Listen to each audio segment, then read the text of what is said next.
What's up, everybody? Welcome back to the Creepy Crawl. You know, I'm working on this Randy Jackson guitar, and I gotta say, it cleaned up nicely. It cleaned up real nice to the point where I want to do a special finish to it, but I don't know. We'll get to that when we get to it. But today, let's talk about neck pockets. I don't see too many people focusing on neck pockets themselves, but I encountered something with this that I think is valuable information to put out there, and hopefully it'll help somebody. So the theory here, especially with these Strat style bolt-on, is everything needs to be straight. Everything needs to be straight, centered, and level. Neck pocket is most certainly not an exception. If anything, it is the rule. You know what I mean? And when I first got this guitar, the neck looked like it was raised slightly like this. I mean, not this dramatic, but I had to do that for the camera. On the bass side of things. So I wasn't sure if it was a twist in the neck or if there was a shim in here that wasn't right, or maybe these were cut off. The neck itself, neck is fine. The neck is perfectly fine. In fact, I'm impressed by this neck. It's got a good feel to it. The frets are incredible. Now, they could have been worked on since the original owner bought it, but regardless, the neck is great. I found my problems right here, and you can see it. And in some cases, this will be super thin. This will just be a thin little thing of paint. Not in my case. Not in my case. I mean, there's a significant lip on this side. Now, you see paint over here, but there's not as much of a lip, which aids to the bass side raising up slightly. And if I feel back here, where the base of the neck will meet the body, it's the same. It's the same with paint buildup up in here. Someone just didn't tape it off properly. They should have taped the whole thing off. I did think, but you gotta remember these things are made in China. However, they did take the time to clean up the sides to fit the neck, and it's a great fit. They did a good job there. But in this case, they didn't do so well over here, hoping that it would just do its thing. And I don't know if this is something that you're going to be able to see. Probably not from this angle.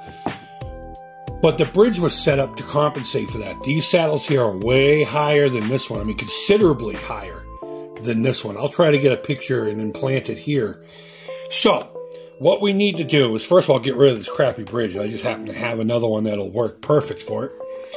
Is we need to clean up all this paint. Like I said, that's a significant lip. I would say it's probably as thick as the cardboard on Pop-Tarts. If you ever get Pop-Tarts, feel the thickness of the cardboard. That's about as high up as this one is.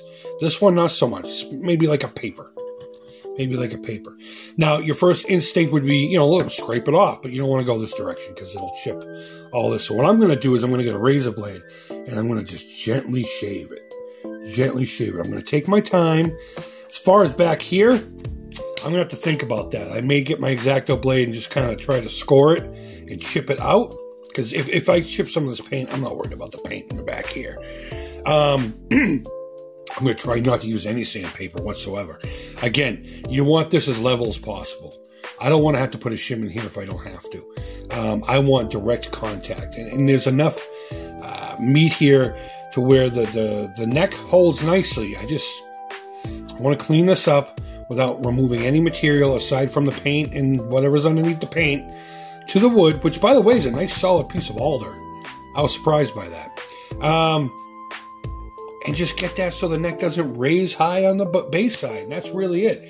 So if your neck can't be adjusted properly, or your saddles or whatever, look down here. You may need a shim. You may have this problem, and you could have the problem throughout the whole neck. I mean, they could have just painted the whole joint, and there's like bumps of paint here, bumps of paint here, bumps of paint there.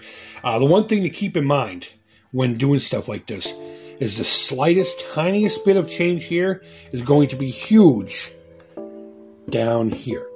So you always want to go in small increments. You can buy shims if you're not comfortable with that over at StewMac.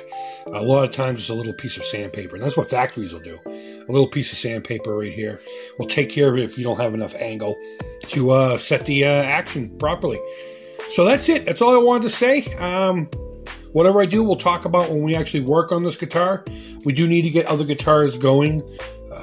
more so. But this guitar, it's great. It's fantastic. It cleaned up great. I don't like the finish because I associate this Blue Burst with cheap guitars. It's a great looking finish though. But unfortunately, because of glary and such, I associate this finish with cheap guitars, and it's just bothering me. Although, the bottom layer of the pickguard, it's a 2-layer pickguard, is a thin blue. It's a real thin blue that matches it. So maybe we'll try to do an acrylic pour on this in different shades of blue, and turquoise, and black, and silver, and just see what we can come up with. But either way, that's it for today. I just wanted to talk about neck pockets and the importance of them being clean and cut properly.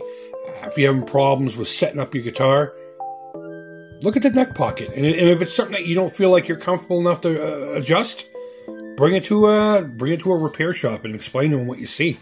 And say, hey, can you get this going? And ask for an estimate and see if it's within your budget. If it's not, buy a new guitar. I don't know. You do whatever you need to do with this information and go forth, my child. Go forth and prosper. But that's it. If you have any questions, go ahead and leave it down below. And always, thank you for watching. I really do appreciate it. Don't forget to hit the thumbs up button. I don't care about sharing, but a subscription would be appreciated. Guys, thank you so much for watching. I can't say that enough. Until next time, I hope you're doing well. Take care, and bye-bye.